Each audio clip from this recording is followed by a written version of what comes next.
നമസ്കാരം. ഇന്ന് ഒരു പ്രത്യേക സ്ഥലത്തേക്കാണ് ഡെയിലി ഡയറി എത്തിയിരിക്കുന്നത്. ജനുവരി 22-ന് രാമപ്രതിഷ്ഠ നടന്നു അയോധ്യയിൽ. അയോധ്യയിലേക്ക് ഭക്തരുടെ തിരക്ക് തുടങ്ങിയിരിക്കുകയാണ്. ഒഴുക്ക് തന്നെയാണ്. എനിക്കും വളരെ ആഗ്രഹമുണ്ടായിരുന്നു, ഒന്ന് പോകണം, ദർശനം നടത്തണം. എന്ന് സാധിക്കുമെന്ന് അറിയില്ലായിരുന്നു. പക്ഷേ ഇന്നലെ ഒരു നിമിത്തം എന്ന പോലെ പേപ്പറിലൊരു ന്യൂസ് കണ്ടിട്ടാണ് ഈ സ്ഥലത്തെത്തിയത്. അതായത് രാവണനില്ലെങ്കിൽ രാമനില്ല. ആ രാവണൻ്റെ ജന്മസ്ഥലത്തേക്കാണ് എത്തിയിരിക്കുന്നത്, ബിശ്രക് എന്ന ഗ്രാമത്തിലേക്ക്. അതിൻ്റെ വിശേഷങ്ങളുമായി നമുക്കിന്ന് ഡെയിലി ഡയറിയിൽ തുടരാം. നമസ്തേ. ഇന്ന് ജനുവരി 24. അയോധ്യയിലെ രാംലല പ്രതിഷ്ഠ ചടങ്ങിന് ശേഷം വളരെ തിരക്കാണ് അവിടെ. ദർശനത്തിനായി എന്ന് പോകാനാകും എന്നാലോചിച്ചിരിക്കുമ്പോൾ ഇന്നലെ ന്യൂസ് പേപ്പറിൽ വന്ന ഒരു വാർത്തയിൽ നിന്നാണ് ഈ യാത്രയുടെ തുടക്കം. 14 ഡിഗ്രി തണുപ്പിന് വകവയ്ക്കാതെയാണ് ഞങ്ങൾ ബൈക്കിൽ പുറപ്പെട്ടത്. ഡൽഹി NCRലെ ഗ്രേറ്റർ നോയിഡയിലൂടെയാണ് ഇപ്പോൾ പോകുന്നത്. കുറച്ചു കാലങ്ങൾക്കുള്ളിൽ നോയിഡയും ഗ്രേറ്റർ നോയിഡയും വളരെയധികം വികസിച്ചു. ധാരാളം അംബരചുംബികളും വ്യവസായ സ്ഥാപനങ്ങളും റെസിഡൻഷ്യൽ കോംപ്ലക്സുകളും വീതിയേറിയ 4 വരി പാതകളും ഒക്കെയായി ഗ്രേറ്റർ നോയിഡ ഇനിയും പല സെക്ടറുകളിലായി വളരുകയാണ്. ഞങ്ങൾ താമസിക്കുന്ന ഉത്തർപ്രദേശിൽ തന്നെയുള്ള ഷാലിമാർ ഗാർഡനിൽ നിന്ന് വെറും 24 കിലോമീറ്റർ മാത്രമുള്ള ബിസ്രക് എന്ന ഗ്രാമത്തിലേക്കാണ് ഈ യാത്ര. ഡൽഹി മീററ്റ് എക്സ്പ്രസ് വേക്ക് അടിയിലൂടെ മറുവശത്ത് കടന്ന് ഗൗതം ബുദ്ധ നഗറിൽ എത്തിയാൽ ബിസ്രക്കിലേക്കുള്ള റോഡിലേക്ക് എത്താം. ചുറ്റും വികസിച്ചുകൊണ്ടിരിക്കുന്ന ഗ്രേറ്റർ നോയിഡയ്ക്ക് അകത്ത് തന്നെയുള്ള ഒരു ചെറിയ ഗ്രാമം, അതാണ് രാവണന്റെ ജന്മസ്ഥലമായ ബിസ്രക് എന്ന ഗ്രാമം. പുലസ്ത്യ മഹർഷിയുടെയും ഹവിർഭൂവിന്റെയും മകനായ വിശ്രവസിന്റെ തപോഭൂമി. വിശ്രവ അല്ലെങ്കിൽ വിശ്വശ്രവ എന്ന മഹർഷിക്ക് 2 ഭാര്യമാരാണ് ഉണ്ടായിരുന്നത്, ഇളവിതയും കൈകസിയും. ഭരദ്വാജപുത്രിയായ ഇളവിതയിൽ വിശ്രവസിനുണ്ടായ മകനാണ് കുബേരൻ. ദേവലോക സമ്പത്തിന്റെ അധിപനായാണ് കുബേരനെ കണക്കാക്കുന്നത്. സുമാലി എന്ന രാക്ഷസന്റെ പുത്രിയായ കൈകസിയിൽ വിശ്രവസിനുണ്ടായ പുത്രന്മാരാണ് രാവണൻ, കുംഭകർണൻ, വിഭീഷണൻ എന്നിവർ. കുബേരന് വിശ്വകർമാവ് നിർമ്മിച്ചു നൽകിയതാണ് സുവർണ ലങ്ക. വൈകുണ്ഠത്തിൽ മഹാവിഷ്ണുവിന്റെ ദ്വാരപാലകരായിരുന്നു ജയവിജയന്മാർ. അഹങ്കാരം കൊണ്ട് മഹാവിഷ്ണുവിനെ കാണാൻ വന്ന സനക, സനന്ദന, സനാതന, സനത്കുമാരന്മാരെ തടയുകയും മൃത്യുലോകമായ ഭൂമിയിൽ വന്ന് ജീവിക്കാൻ ഇടയാകട്ടെ എന്ന ശാപം ലഭിക്കുകയും ചെയ്തു. കോസ് ആൻഡ് ഇഫക്റ്റ് അല്ലെങ്കിൽ ആക്ഷൻ ആൻഡ് റിയാക്ഷൻ, കർമ്മത്തിനും കർമ്മഫലത്തിനും ഹൈന്ദവ ചിന്തയിൽ അത്യുന്നത സ്ഥാനമാണുള്ളത്. ഇന്നും ഉന്നത സ്ഥാനങ്ങളിൽ എത്തുന്നവരിൽ പലർക്കും അഹങ്കാരവും വന്നു ഭവിക്കാറുണ്ട്. ശാപമോചനത്തിനായി വിഷ്ണു ഭഗവാൻ 2 അവസരങ്ങളാണ് ജയവിജയന്മാർക്ക് നിർദ്ദേശിച്ചത്. ഒന്ന്, ഭൂമിയിൽ 7 ജന്മങ്ങൾ വിഷ്ണു ഭക്തന്മാരായി കഴിഞ്ഞ് വൈകുണ്ഠത്തിൽ തിരിച്ചെത്തുക. രണ്ടാമത്തേത്, 3 ജന്മങ്ങൾ വിഷ്ണു വൈരികളായി കഴിഞ്ഞ് വിഷ്ണുവിൽ നിന്ന് തന്നെ മരണം വരിച്ച് വൈകുണ്ഠത്തിൽ തിരിച്ചെത്തുക. കഥക്കിടയിൽ നമ്മൾ ബിശ്രക്കിലേക്കുള്ള റോഡിലേക്ക് എത്തി. പെട്ടെന്ന് തന്നെ വൈകുണ്ഠത്തിൽ തിരിച്ചെത്താനായി 2ാമത്തെ മാർഗം തിരഞ്ഞെടുത്ത ജയവിജയന്മാർ സത്യുഗത്തിൽ ഹിരണ്യാക്ഷനും ഹിരണ്യകശിപുവുമായി അസുരജന്മമെടുത്തു. ഭൂമി മുഴുവൻ തന്നെ അടക്കി ഭരിച്ച അവർ വിഷ്ണുവിന്റെ അവതാരങ്ങളായ വരാഹത്തിന്റെയും നരസിംഹത്തിന്റെയും കയ്യാൽ വധിക്കപ്പെട്ടു.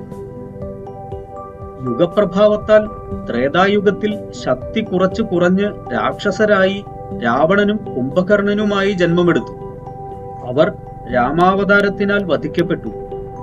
പിന്നീട് വെറും മനുഷ്യരായി ദ്വാപരയുഗത്തിൽ ശിശുപാലനും ദന്താവക്രനുമായി ജനിച്ച് കൃഷ്ണനാൽ വധിക്കപ്പെട്ട് തിരിച്ച് വൈകുണ്ഠത്തിൽ തന്നെ എത്തുകയും ചെയ്തു. ക്ഷേത്രത്തിലേക്കുള്ള റോഡ് ഇവിടെ നിന്നാണ് തുടങ്ങുന്നത്. ഈ കമാനത്തിൽ അത് രേഖപ്പെടുത്തിയിരിക്കുന്നു. രാവണനില്ലെങ്കിൽ രാമാവതാരം തന്നെ ഉണ്ടാവുകയില്ലായിരുന്നു. കോൺക്രീറ്റ് ചെയ്ത വഴിക്ക് ഇരുവശവും വീടുകളാണ്. കേരളത്തിലേതുപോലെ വലിയ വീടുകളല്ല ഇവിടെ ഉണ്ടാക്കുന്നത്. പ്രത്യേകിച്ച് ഡിസൈനുകളൊന്നും ഉണ്ടാകില്ല. എല്ലാം ഏകദേശം ഒരേപോലെ തന്നെയാണ് പണിയുന്നത്. പക്ഷേ ഇതിൽ ധാരാളം മുറികൾ ഉണ്ടായിരിക്കും. ഒരു വലിയ വീട്ടിൽ 2-3 കുടുംബങ്ങൾ താമസിക്കുന്നുണ്ടായിരിക്കും. ഉത്തർപ്രദേശിലെ ഗ്രാമങ്ങളിൽ അങ്ങനെ കൂട്ടുകുടുംബ വ്യവസ്ഥിതി ഇന്നും നിലനിൽക്കുന്നു. കേരളത്തിൽ ഇന്ന് അണുകുടുംബങ്ങളാണ് അധികവും. ഇവിടെ നിന്നങ്ങോട്ട് വഴി അത്ര നല്ലതല്ല. പൊട്ടിപ്പൊളിഞ്ഞ് കുണ്ടും കുഴികളുമുണ്ട്.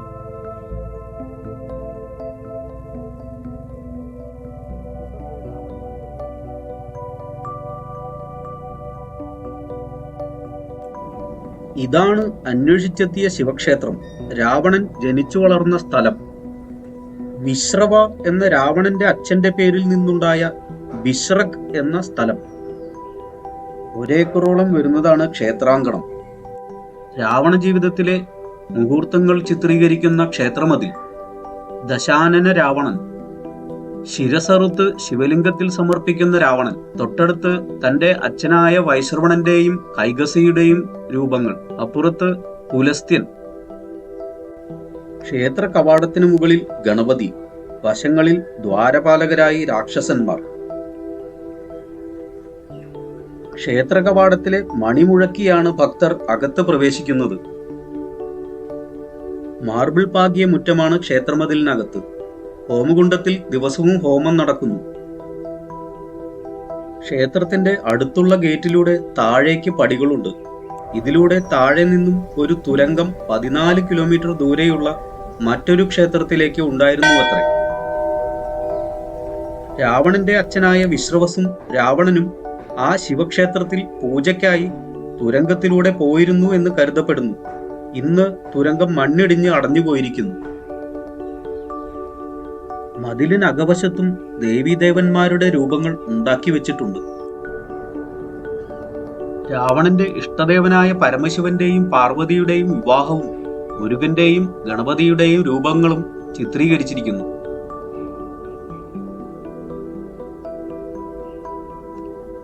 രാവണന്റെ ബാല്യവും കൗമാരവും യൗവനവും മണ്ഡോദരിയുമായുള്ള വിവാഹവും ഈ സ്ഥലത്തു വെച്ച് തന്നെയാണ് നടന്നത്.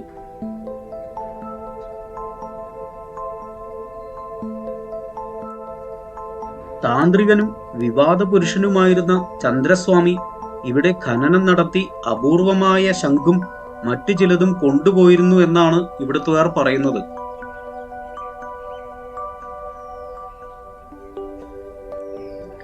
ശ്രീകോവിലിലേക്ക് നോക്കിയിരിക്കുന്ന നന്ദികേശന്റെ കറുത്ത ഗ്രാനൈറ്റിൽ തീർത്ത പ്രതിമ. ഇതാണ് പുലസ്ത്യനും വിശ്രവസും രാവണനും പൂജിച്ചിരുന്ന ശിവലിംഗം. 8 വശങ്ങളാണ് ഇതിനുള്ളത്.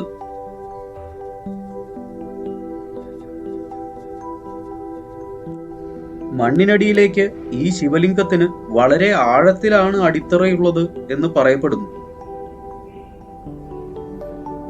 രാവണൻ തന്റെ ശിരസുകൾ ഒന്നൊന്നായി അറുത്തെടുത്ത് സമർപ്പിച്ചത് ഈ ശിവലിംഗത്തിലായിരുന്നു എന്നാണ് വിശ്വാസം. കേരളത്തിലേതിന് ഭിന്നമായി ഇവിടെ ശ്രീകോവിലിനകത്ത് ഏതു ഭക്തനും പ്രവേശിച്ച് സ്വയം അഭിഷേകവും പൂജയും നടത്താം. ഉത്തരേന്ത്യയിൽ പൊതുവെ ഇതാണ് രീതി. രാവണന് മുമ്പ് വിശ്രവസിന് ഇളവിതയിൽ ഉണ്ടായ മകൻ കുബേരനും ഈ ശിവലിംഗത്തെ തന്നെയാണ് പൂജിച്ചിരുന്നത്. വിശ്വകർമാവ് നിർമ്മിച്ചു നൽകിയ ലങ്ക ഭരിച്ചിരുന്ന കുബേരനെ നിഷ്കാസിതനാക്കിയാണ് രാവണൻ ലങ്കാപുരി തന്റെ അധീനത്തിലാക്കിയത്. ലങ്കയിൽ നിന്നും പോയ കുബേരൻ ഹിമാലയത്തിലെ ഗന്ധമാദന പർവ്വതം തന്റെ ആസ്ഥാനമാക്കി. വിദ്വാനും സകലകലാവല്ലഭനും തികഞ്ഞ ശിവഭക്തനുമായ രാവണനെ ഇവിടുത്തെ ഗ്രാമവാസികൾ തങ്ങളുടെ മുതുമുത്തച്ഛനായാണ് കരുതുന്നത്. രാവണൻ ഇവർക്ക് ആരാധ്യ പുരുഷനുമാണ്. രാവണവധം ആഘോഷിക്കുന്ന ദശഹര എന്ന ദസറ ഇന്നാട്ടിലെ ജനങ്ങൾ ആഘോഷിക്കാറില്ല. ഈ ക്ഷേത്രാങ്കണത്തിൽ ശനിദേവന്റെയും നവഗ്രഹങ്ങളുടെയും പ്രതിഷ്ഠയുള്ള ചെറിയൊരു അമ്പലവുമുണ്ട്. കറുത്ത നിറത്തിലാണ് ശനിദേവന്റെയും നവഗ്രഹങ്ങളുടെയും പ്രതിഷ്ഠകൾ നടത്തുന്നത്. ഇതിനടുത്തായി ഒരു ശിവലിംഗ പ്രതിഷ്ഠയും കാണാനുണ്ട്. ജനുവരി 22-ാം തീയതി അയോധ്യയിലെ രാമപ്രതിഷ്ഠയുടെ സമയത്തു തന്നെ ഇവിടെയും ഒരു രാമപ്രതിഷ്ഠ നടത്തിയിരുന്നു. അതിനോടനുബന്ധിച്ച് ഭണ്ഡാരയും നടന്നിരുന്നു. ധാരാളം ഭക്തർ ഈ ചടങ്ങിൽ പങ്കെടുത്തിരുന്നു. അന്നദാനത്തിനാണ് ഭണ്ഡാര എന്ന് പറയുന്നത്. ഈ മന്ദിരത്തിനകത്ത് വിശ്രവസ്, ശിവപാർവതിമാർ, ഗണപതി, കാർത്തികേയൻ, ജാനകിരാമൻ, ലക്ഷ്മണൻ, ഹനുമാൻ, കാളി എന്നിങ്ങനെയുള്ള പ്രതിഷ്ഠകളുമുണ്ട്.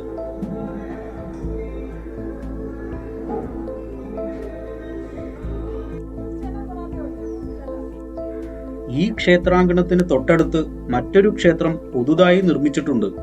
പാർവതി ദേവിയുടേതാണ് ആ ക്ഷേത്രം. ഉത്തരേന്ത്യയിൽ ക്ഷേത്രം പൊതുവെ ഇത്തരത്തിൽ ശിഖരത്തോടുകൂടിയാണ് പണിയുന്നത്. അധികം അകലെയല്ലാതെ വളർന്നുകൊണ്ടിരിക്കുന്ന നോയിഡയുടെ ഭാഗങ്ങൾ കാണാം. 2 നിലകളാണ് ഈ ക്ഷേത്രത്തിനുള്ളത്.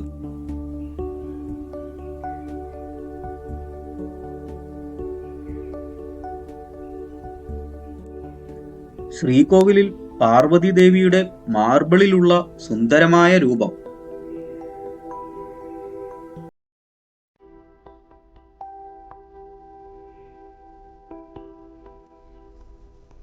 ഇവിടെയും ഉപദേവതകളായി പഞ്ചമുഖി ഹനുമാൻ, പരമശിവൻ, ഷൺമുഖൻ, ഗണപതി തുടങ്ങിയവർ.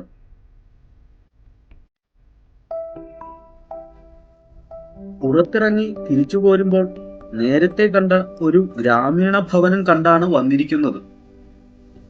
ഉള്ളിയും കാരറ്റും അമരയുമൊക്കെ അടുക്കളത്തോട്ടത്തിലുണ്ട്. ഉള്ളിവിത്തുകൾ പാകി മുളപ്പിച്ച് അത് പറിച്ചു നട്ടാണ് ഉള്ളിക്കൃഷി. ഒരു വശത്ത് ചാണക വരളികൾ ഉണക്കാൻ വെച്ചിരിക്കുന്നു. ഉണങ്ങിയ വരളികൾ അടുക്കി വെച്ച് അതിന്മേൽ പുല്ലുമേഞ്ഞ് നനയാതിരിക്കാൻ വെച്ചിരിക്കുന്നതും കാണാം. ഗ്രാമങ്ങളിൽ കാലി വളർത്തലുള്ളവർ എല്ലാവരും ചെയ്യുന്ന കാര്യങ്ങളാണ് ഇതൊക്കെ. ഗ്യാസിന്റെ വരവിന് ശേഷവും പരമ്പരാഗതമായ ഈ രീതി ഇന്നും ഇന്ധനമായി ഗ്രാമീണർ തുടർന്നു പോരുന്നു. എരുമകൾക്ക് വേണ്ട പുല്ലും ഇവിടെ തന്നെ ഇവർ കൃഷി ചെയ്ത് വളർത്തുന്നു. ഇവരൊക്കെ രാവണന്റെ നാട്ടുകാരായതിൽ അഭിമാനിക്കുന്നവരാണ്.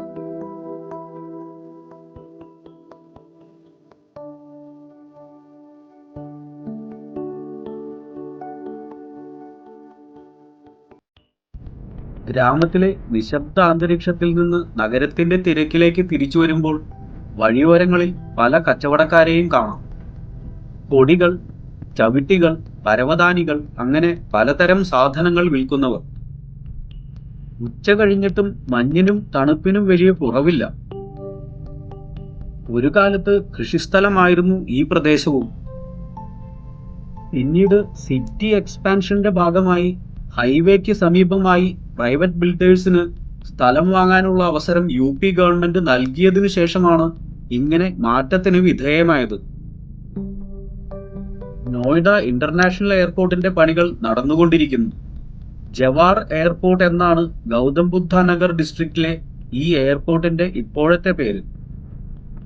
ഹരിയാനയിലെ ഗുഡ്ഗാവിനേക്കാൾ വലിയ വികസനമാണ് നോയിഡയെ കാത്തിരിക്കുന്നത്. ഇപ്പോൾ തന്നെ ഫോറിൻ ഇൻവെസ്റ്റ്മെന്റ് നോയിഡയിൽ വളരെയധികം വന്നു കഴിഞ്ഞു. ധാരാളം വിദേശ കമ്പനികൾ അവരുടെ ഫാക്ടറികൾ ഇവിടെ തുടങ്ങിക്കഴിഞ്ഞു. 25,000-ത്തിലധികം കമ്പനികൾ നോയിഡയിൽ മാത്രം പ്രവർത്തിക്കുന്നുണ്ട്. ഇപ്പോൾ നോയിഡ 163 സെക്ടറുകളായി വളർന്നു കഴിഞ്ഞു.